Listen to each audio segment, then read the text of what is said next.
I think Mr. Ram has already summarized some of the highlights of the report and also raised some of the issues which need to be considered. Submitted our report. So it is now 2016, 10 years have gone by. What has happened during this period, and as the agriculture improved, of course, all that, as far as the media are concerned, agriculture has not improved because farmer suicides are continuing, farmers' problems are continuing, fight for water is continuing, the latest one in the Punjab, Haryana, essential for sustainable agriculture. There are conflict about them between states, between different kinds of farm holders, between businessmen and farmers. I am going to go to the 10-year report. The first one, just to give a background of the various reports, which both in colonial time and in independent India time, there has been no commission for farmers on the solid foundation provided by research. It will be merely a house built on sand. A very strong endorsement of the need for research backup for extension. This led to the establishment of what was then called the Imperial Council of Agriculture Research. Now it's called ICAR, the Indian Council. That was the direct outcome of this report, because they had recommended a methodology for supporting research. So there are many other outcomes of this report, which I won't say, but I think looking back from my own experience, the reason why Linlithgow Commission's reports were implemented because he himself became the Viceroy of India, and therefore he is both recommending and implementing, both were possible. But now we are committees which recommend, but implementation. We title our report on the whole as serving farmers and saving farming. We put on the cover Mahatma Gandhi's visit to the National Dairy Research Institute at Bangalore. At that time it was in Bangalore.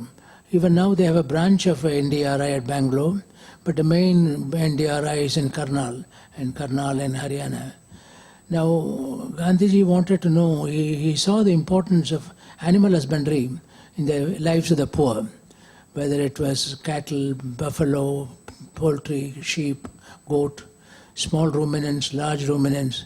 So Mahatma Gandhi said, the director of the institute brought a visitor's book to him. You know, normally visitor's book says your name, your address, and comments. So Gandhiji got hold of the visitor's book. He said, M.K. Gandhi,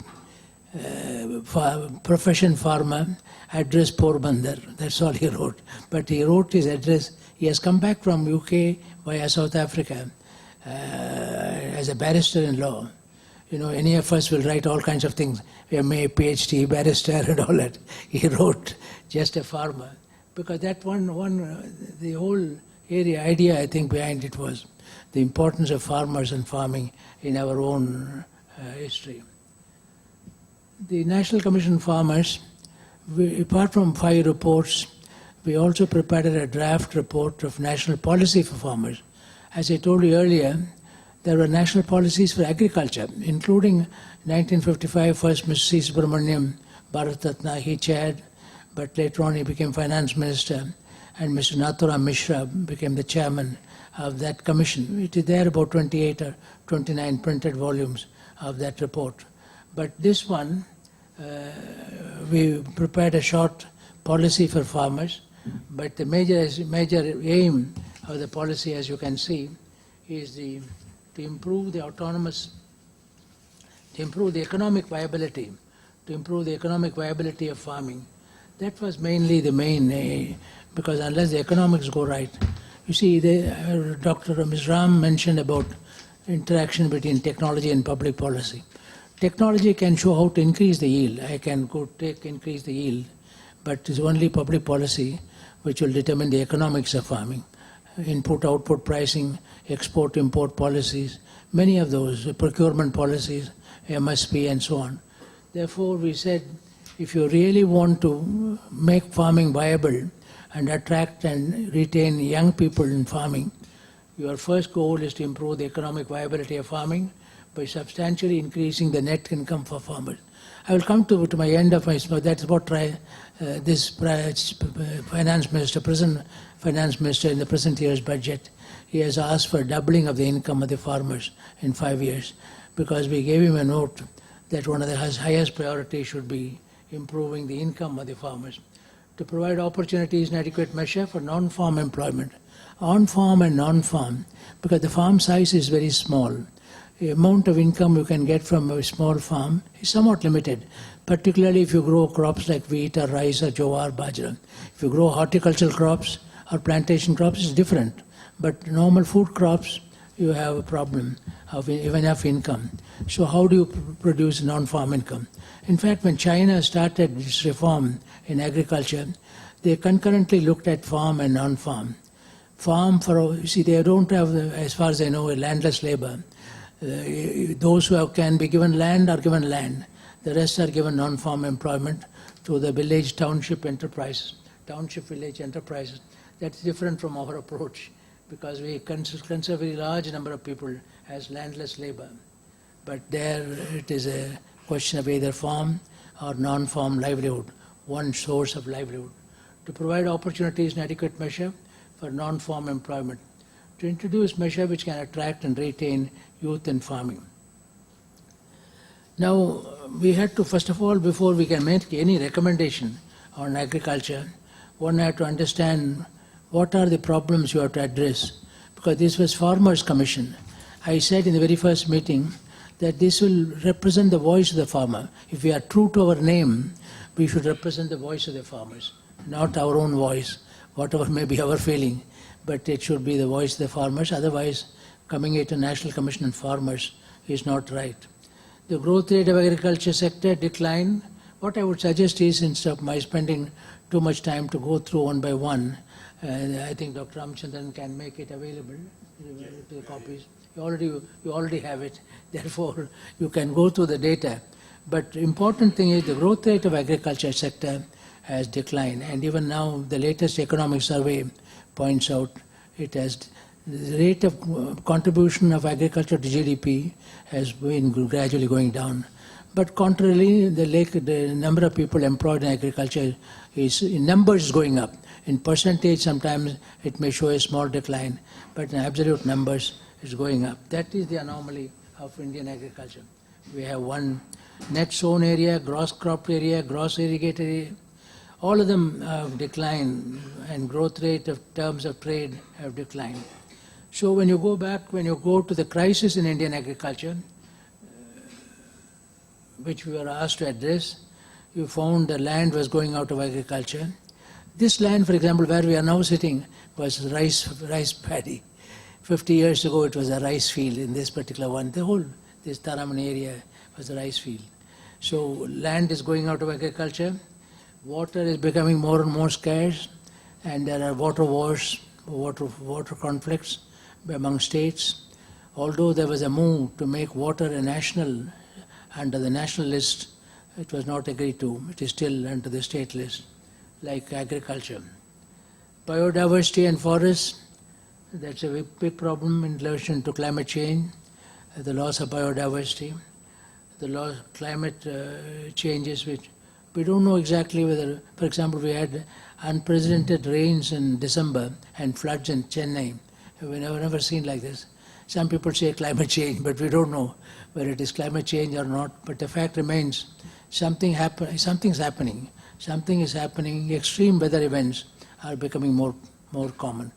Just now, Punjab, Haryana, that region, the average temperature has gone up. If the average temperature goes up, the wheat duration comes down with every 1.5 degrees centigrade, which was what was accepted at Paris by the Climate Convention. You have 1 week less duration. 1 week less duration means about 400 kilograms is less. In other words, about 6 million tons in Punjab will go 1.5 degrees centigrade more. So we have these problems. The plight of farmers will be evident from the fact that Punjab farmers, the heartland of the Green Revolution, with an average farm size of 3.79 hectares, growing wheat and rice, are able to earn an income which is less than starting salary of a class 4 employee. It will become even more, the class 4 employee's salary will be increased now with the pay commission. With the result, a farmer is not able to earn even that much with even 1 hectare. That is the crisis in Indian agriculture, the land, the water, the biodiversity. In economics, I have classified them into environment, economics, equity, employment, and energy. Economics, you will find input-output pricing, procurement and marketing, export-import policies, and so on. In terms of equity, farmer was formally defined very narrowly. Only the person who has got some land. The landless people are not considered farmers, and women who do 60% of the work in the villages, they were not considered farmers. They were considered to be wives of somebody or something. And so we increase who is a farmer. The definition of a farmer was fairly largely increased, including also tribal farmers, women, and landless labor, and so on. The other aspect which is important for agriculture is the ecological foundations, essential for sustainable. This over. You will find here the land soil health card. Today the Prime Minister talks about soil health card being given. But health card alone is not enough. But the interpretation of the health card and also the method by which the missing nutrients, there the policy of giving not product subsidy, but a particular nutrient subsidy is a good one, because if I miss iron, I can get even organic matter. Organic manure should be included in it. They have not included yet in the subsidy program. Once you decide that instead of only subsidizing urea, we will subsidize or support other forms of nutrients which are needed and which are indicated by the soil health card, then you will be able to. Then water supply, water augmentation and demand management. Supply augmentation and demand management are both important. Many times we talk only about supply, interlinking of rivers and so on. But demand management, how do you get the maximum out of, nowadays again fashionable to call more crop per drop of water, more crop per drop of water. Climate change, I have already mentioned it, it's going to be a mega catastrophe. There are 3 aspects of climate change, particularly which are harmful to agriculture. One is precipitation, either too much precipitation or too little, and so on. The next is temperature. Temperature is very important. We say that wheat yield in India is a gamble in temperature. I don't say gamble in rainfall. The night temperature is very basic to it. And of course, the third is the question of sea level rise. We have a long coast, nearly 7,500 kilometers of shoreline, and it is important to have the sea level rise.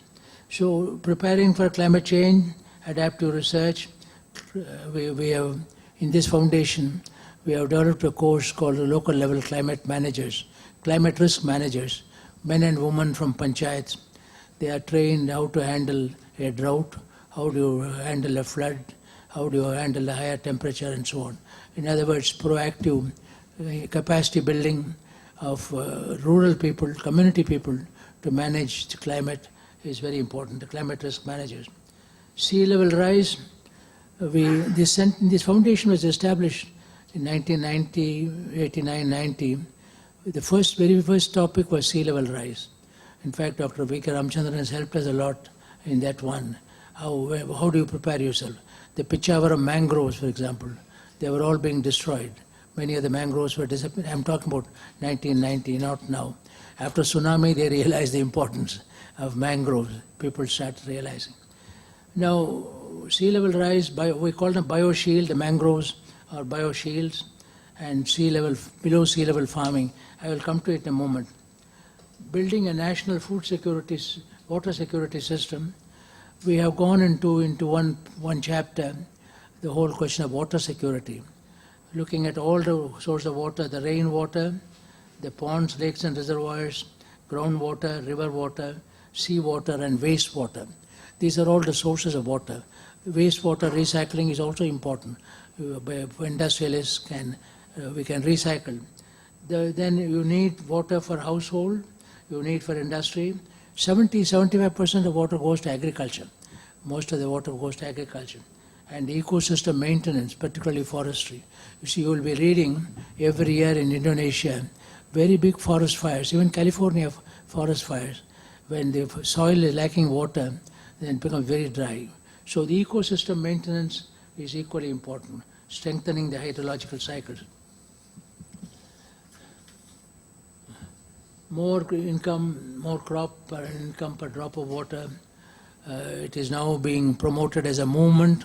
How do you, both soil health card and more crop per income per drop of water, how do you maximize the productivity? Of course, I must say at this stage, one of the great men in our country who paid a lot of attention to this issue was Mr. Jain, who passed away, of the Jain irrigation. That is one of the very good drip irrigation method. That is, other than Israel, the best drip irrigation system in our country, the Jain irrigation system at Jalna. And they have done a lot of work, but 63 institutes, 23 states organized for farmer participatory systems of. What we recommended from the Farmers Commission was, how do you take it to the farmers? How can the farmers maximize income per unit of water? In other words, land use changes are involved. The other thing which we recommended was soil and water harvesting. In fact, we said that water harvesting must become mandatory. In Chennai, for example, it's almost mandatory for domestic houses, and that has helped a lot, including my house. The water, this center, when we built this building, for the first instruction I gave to the architect was, the building should harvest sun and rain. He was a little confused. What do you mean by sun and rain? I said, rainwater harvesting, I understand, but what is sun? I said, we must run our computers and so on by solar energy, solar panel. Solar, in this country, it should really become a habit. In the design of the buildings, we had once a meeting with the builders. How do they incorporate sun and rain? Now more and more ecological builders have come. But the fact, one of the earliest was Venkat doing very well. This is from Sora. This is from Cherrapunji. Cherrapunji, one of the words, when I was a young boy, the school textbook said, Cherrapunji has the largest rainfall in the world. But then when you go there in April, you don't get water. Therefore, where does the water disappear? And that is why the Jalkund, or the ICR center there, has done a lot of work.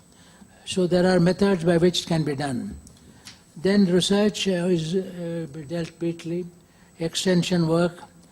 Among the new suggestions which we made in the report was farm schools, a dormitory in the field of an outstanding farmer, so that farmer to farmer learning, land to land. You see, we say lab to land, but land to land, farmer to farmer learning is very effective, because one farmer believes the economics of the other farmer, doesn't believe the scientist's economics, they believe the farmer's economics. Therefore, farmer to farmer learning is very important. For example, in this foundation has put several farm schools. One of them run by a lady farmer, Kalevani Rajendran in Tanjavur. She is an outstanding farmer in terms of rice. Men farmers come there and stay there and learn, no problem at all. So we have one in Wayanad in Kerala, where within 1 acre where farm school is there, he is earning about a couple of lakhs a year. He has shown how to earn more money from less land. Therefore, land to land, land to lab, lab to lab, all of them are important in terms of extension. And Krishi Vigyan Kendras we had recommended. Normally, I was the author of the Krishi Vigyan Kendras. At that time, we concentrated on production side. I said now post-harvest management has become important. Once the production has gone up, the management of the harvested produce is very important. And therefore, we recommended that all these Krishi Vigyan Kendras should have a post-harvest management center also established Jan Chowpals, and also the modern ICT. In many cases, since we have grassroots democracy from panchayat onwards, in many of our crops we recommended panchayats can take up joint water harvesting, water storage. In other words, unless there is equity in water sharing, there will be no cooperation in water saving. I think please note this, because I think unless there is equity in water sharing, there will be no cooperation in water saving. Going on telling people you save the water, it doesn't help. If you want them to save together, the water which is saved should be really shared by people in an equitable way. And that is why we thought of panchayats. We have in the foundation adopted it in terms of pulses, the pulses revolution and the panchayats. You find here,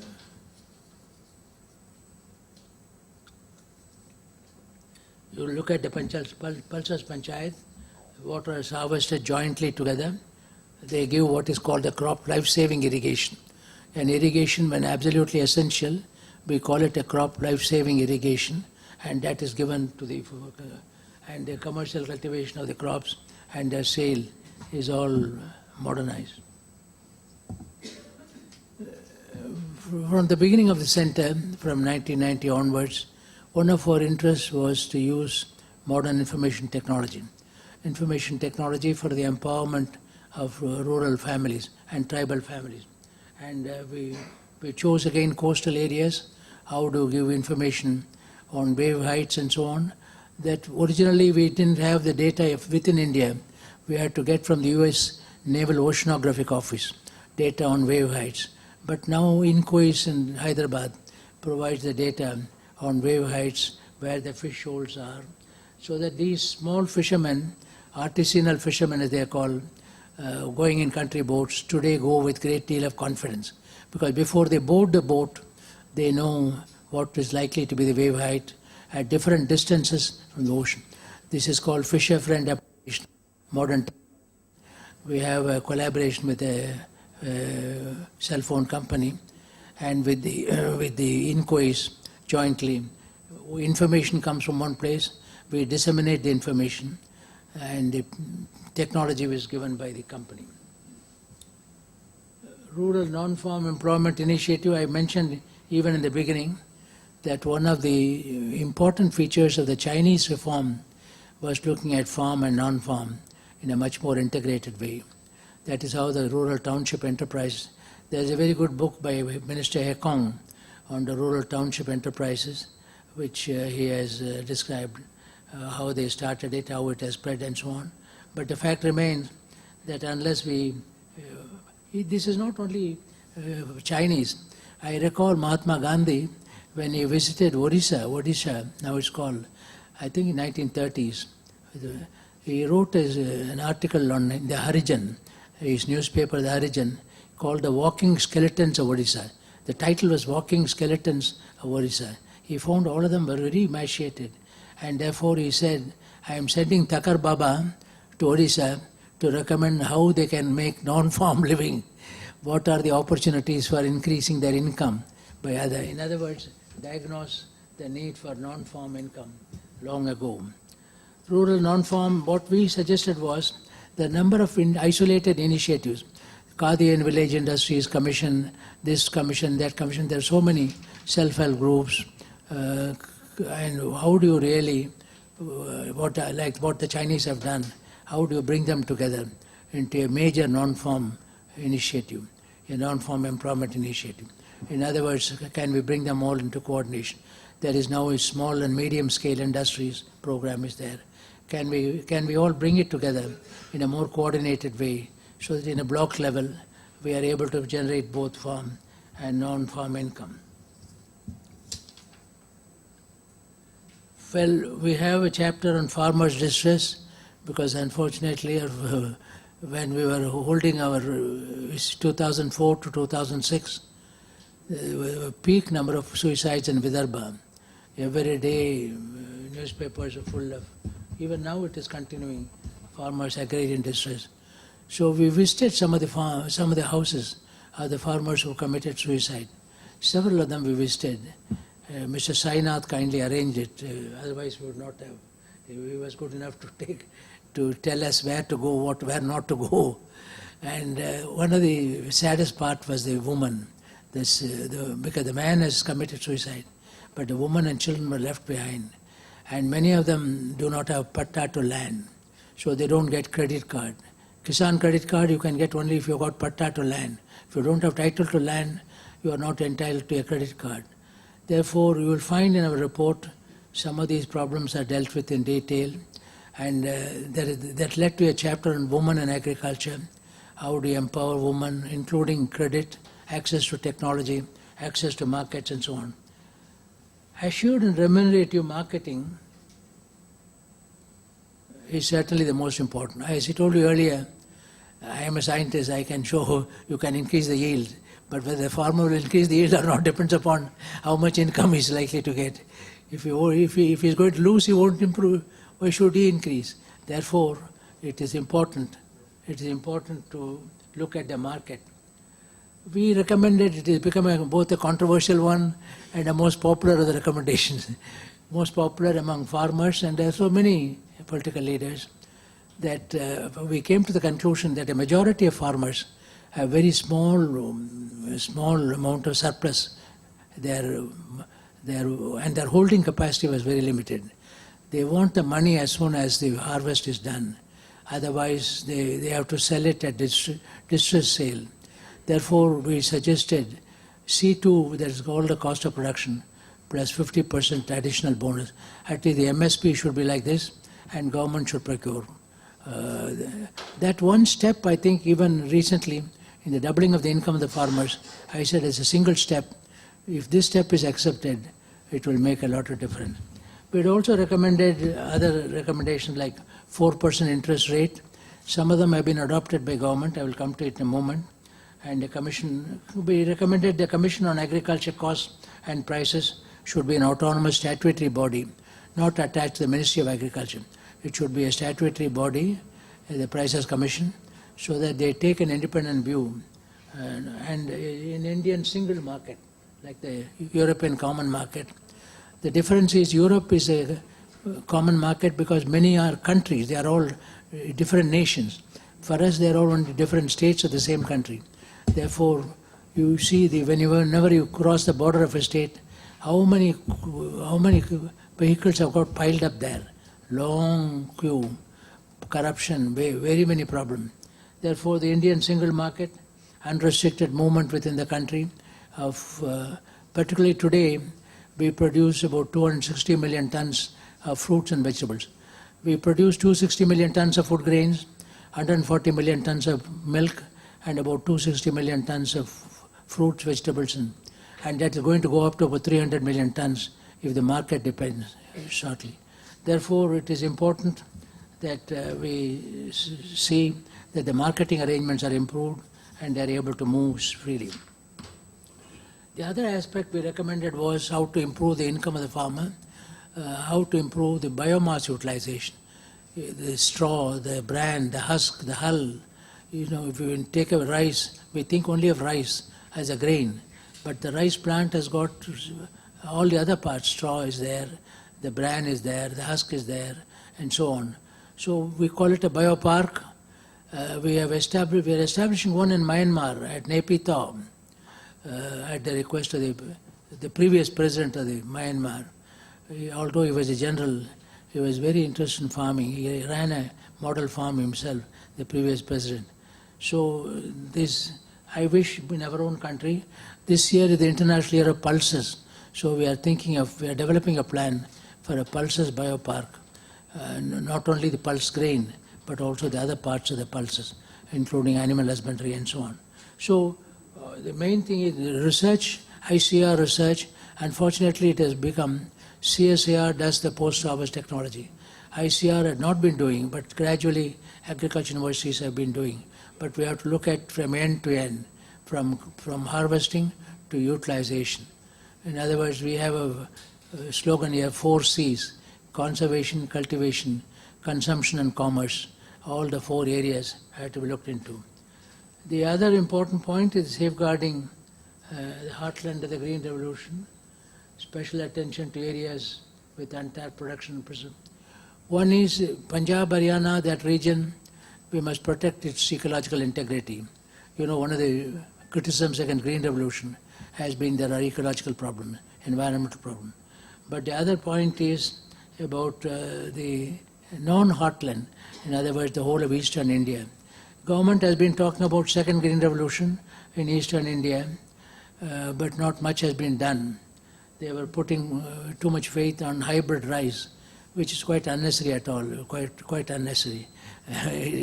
Normal rice, we have got very good varieties of rice, and they will give as much yield if you manage it well. So sometimes we look at something else and get sidetracked. The whole eastern India is crying for attention. The other important area is proactive advice. Where is this man? Next one. Proactive advice on land and water use. This is exceedingly becoming important. How do you use your land and water? And advice based on market trends, income trends, and so on. Just as grain reserves are essential for food security, seed reserves are essential for crop security. That's an important one because without seed reserves, if one crop fails, if the drought comes, one crop fails, they don't have seeds for the next crop. So seed reserves, like grain reserves for food security, seed reserves for crop security are exceedingly important. Technical advice to prevent losses because many times we don't look at the food losses. 1.3 billion tons of food grains are lost every year according to FAO. The loss alone 1.3 billion tons, not in India alone, but the world as a whole. Then we have the largest livestock population in the world, and therefore livestock and livelihoods are very closely related.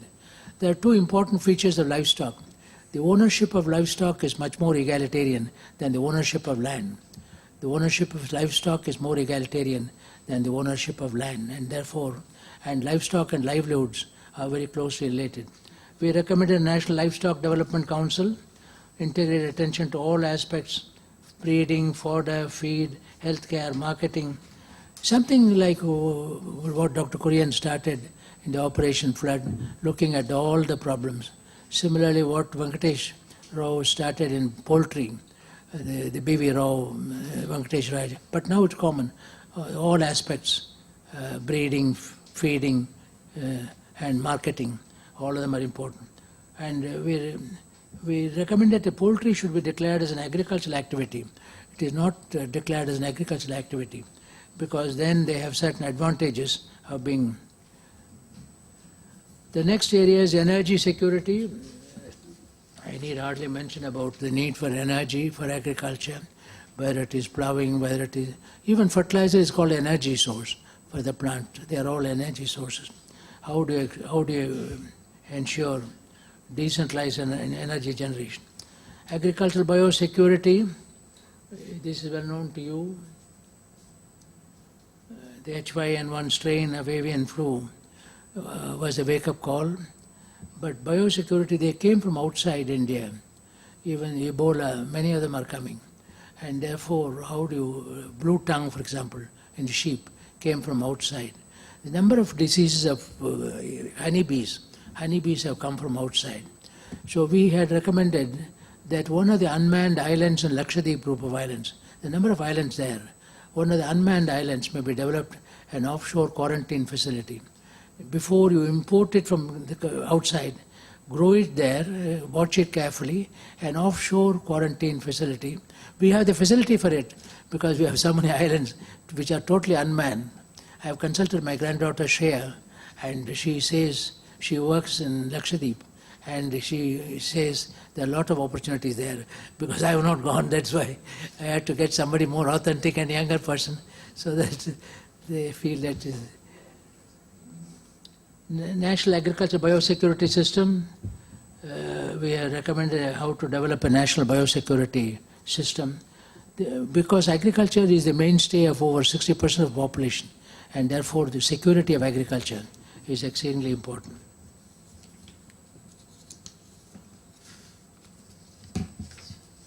Next one. Science and technology, my own field. One of the controversies, I won't take your time here now, controversies about biotechnology, they are continuing now, Monsanto and so on. Largely, I think the controversies in our country on biotechnology had their origin because of the source from which the technology came. They were all big multinationals, and therefore there was concern about it and so on. It was not indigenous technology, it was, even today I saw an article, can we manage without Monsanto in our country? So we have very great capability in this field. But the government is yet to do, although every Prime Minister, Manmohan Singh also said that we must take advantage of biotechnology for our small farmers. But then they didn't look into what are the concerns of the people, what kind of precautions should be taken. We had recommended a National Biotechnology Regulatory Authority, which is very autonomous, very transparent, professional, and an All India coordinated research project on genetic modification, which will be run by a biosafety expert in the fields of agriculture universities, not in private fields and so on. So it can be done. The sooner it is done, if you want to take advantage. In science and technology, the one which is making a lot of impact is in the space technology. I must pay credit to the Space Research Organization. Precision farming, soil health cards, crop care concern. Agricultural implements were not developing very well, but now after Nariga came, there is more pressure for implements with the result. Even state like Kuttanad in Kerala, formerly they were not allowing implements at all, tractors, but today they welcome them because labor has become very short.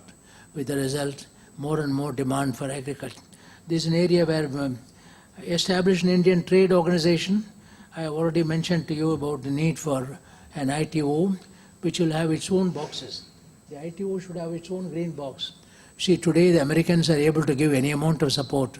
If you see their farm bill, you will find a very large amount under green box provision, amber block provision, and so on. If you see, developing countries are using the green box very little.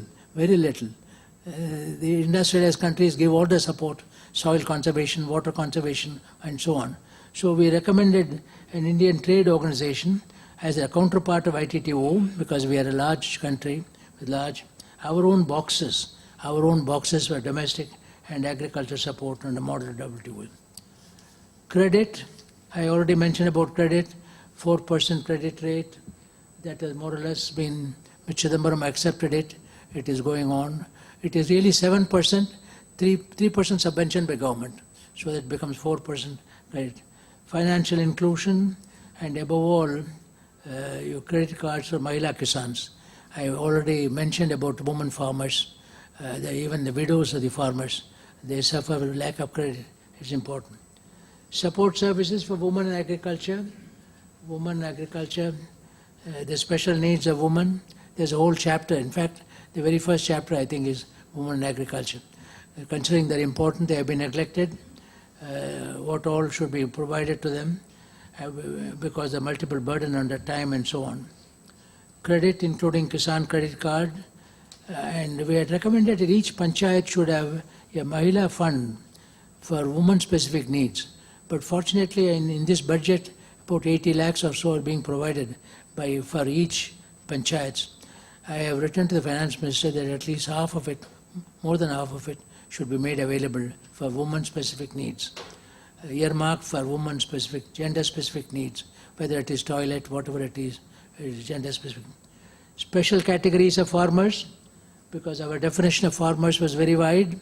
Pastoralists, plantation labor, inland, urban farmers, home and community nutrition garden, whatever it is, so that you don't define the farmer as only one who just owns some land and cultivates, but a larger number of people involved.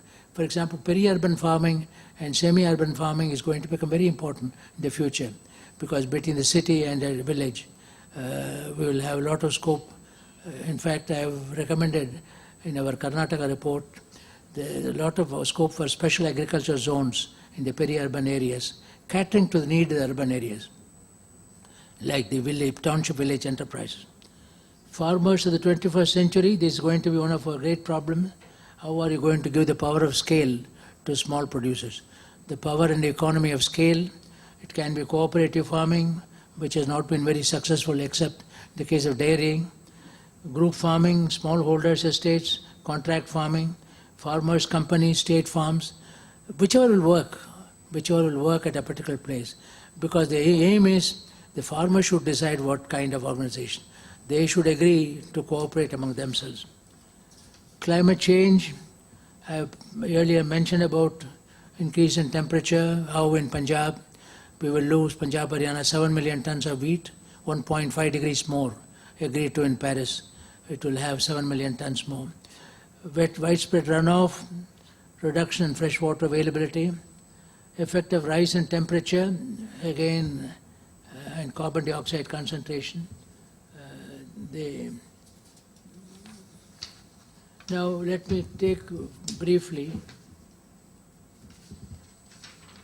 neglected crops, enlarging the food basket. This has been done in the National Food Security Act. The National Food Security Act has provided for, under the minimum support price and the distribution, under the distribution, various millets, ragi, jowar, bajra, shamai, tinai, a number of small millets, all of them can be included in the, because all over the world today, this is unfortunately called in British days as coarse grains, but now we call it nutri-grains. Nutri-grains, climate-smart nutri-grain, because they are climate-smart also. They withstand drought much more than normal. So we hope all of you will consume more and more. More products are coming now out of these grains. In fact, even today I got a letter from the Karnataka minister that they are expanding their purchase of these millets, ragi and so on. One of our deficiencies has been lack of proper storage. We have small storages, but large storages are also needed. Both are needed. This is important. See, I need 50 million tons to service the Food Security Act. I should have it with me all the time. That means larger national grid of modern grain storages are important.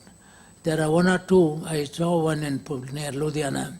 Adani had put up one like this. But companies putting it up is one thing. But more important, government should put it up as part of the food security system, the national food security system.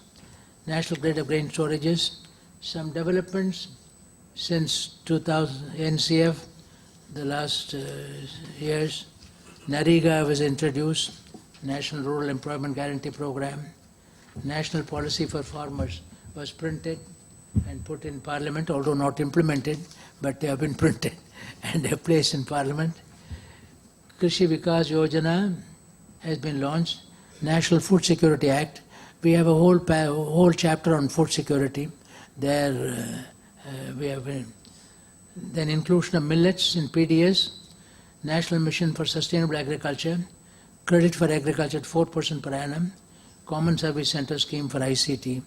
These were all recommendations from the National Commission Farmers, which not in an organized way, but now and then have been implemented.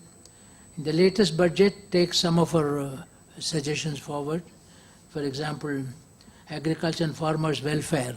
We recommended that the name of the ministry should be changed to Ministry of Agriculture and Farmers' Welfare. That the Prime Minister announced on August 15 speech. The reason is the ministry should consider the responsibility not only production alone, but the well-being of the farmer in its totality, including the suicide farmers, all of them. They should look after them. So that has been accepted, and double the farmer's income by 2020. It can be done, but it requires a lot of work and action, and so on. You recently studied this, so I don't. In the latest budget, it gives you all these new schemes and so on. There are several new schemes. The last one, budget 2016 again, allocation of 80 lakhs for Gram Panchayats. This is what I said. Half of it at least should go to women panchayats, women in the panchayat, women panchayat members, for their own specific, gender-specific needs. allocation of 900 crore for pulses, international era pulses. It has still to be worked out how this 900 crore will be spent, because it is introduced in the budget. We'll have to see. It can make some difference if it is properly used, like pulses production. This year we are importing 10 million tons of pulses, 10 million tons of pulses from outside. And the largest producer and consumer of pulses in India. The 10 million tons are being imported of pulses are the pulses from India, which have gone outside like Arar, Red Gram and so on. They are coming back from other countries, Australia, Canada and many others. Revised norms of assistance to farmers, natural calamities, 9 lakh crore of agriculture credit, 850 crore for 4 dairying projects. One good thing that has been done is some money has been provided for conserving indigenous breeds of cattle.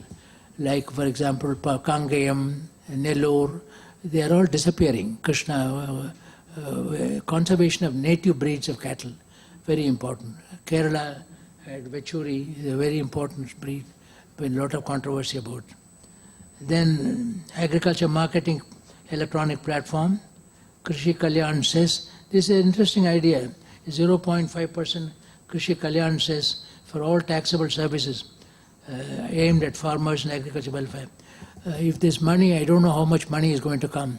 If that money comes and if it is utilized properly to help farmers, particularly for those in distress in terms of subsidized loan and so on. Surcharge of 7 this is an undisclosed income that goes on in every budget, undisclosed income and so on. But the Krishi Kalyan says, I hope it will be implemented. If it is collected some money and it is utilized properly, it can be an additional source of helping farmers. Well, thank you very much for, I'm sorry I've taken too much time, but the 10-year agenda was a lot. Thank you.